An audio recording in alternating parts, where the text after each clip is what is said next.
Hi guys, in today's video, I will guide you to the steps on how to activate your Rapid Pay card. So if you just received your card and are eager to start using it, then stick around for a clear and straightforward tutorial. So without further ado, let's get started. Alright, first things first, begin by downloading the Rapid Pay card app from your device app store. Now, upon launching the app, you will find yourself on the main login screen. Now, what you need to do is look for and select the option that says Add or Activate your Rapid Pay card.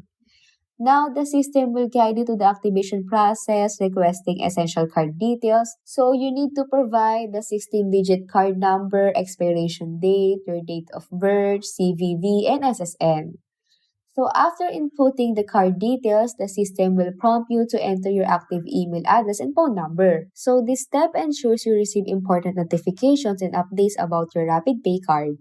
So once done, tap Continue to proceed. And that's it. Your Rapid Pay card is now successfully activated and ready for use.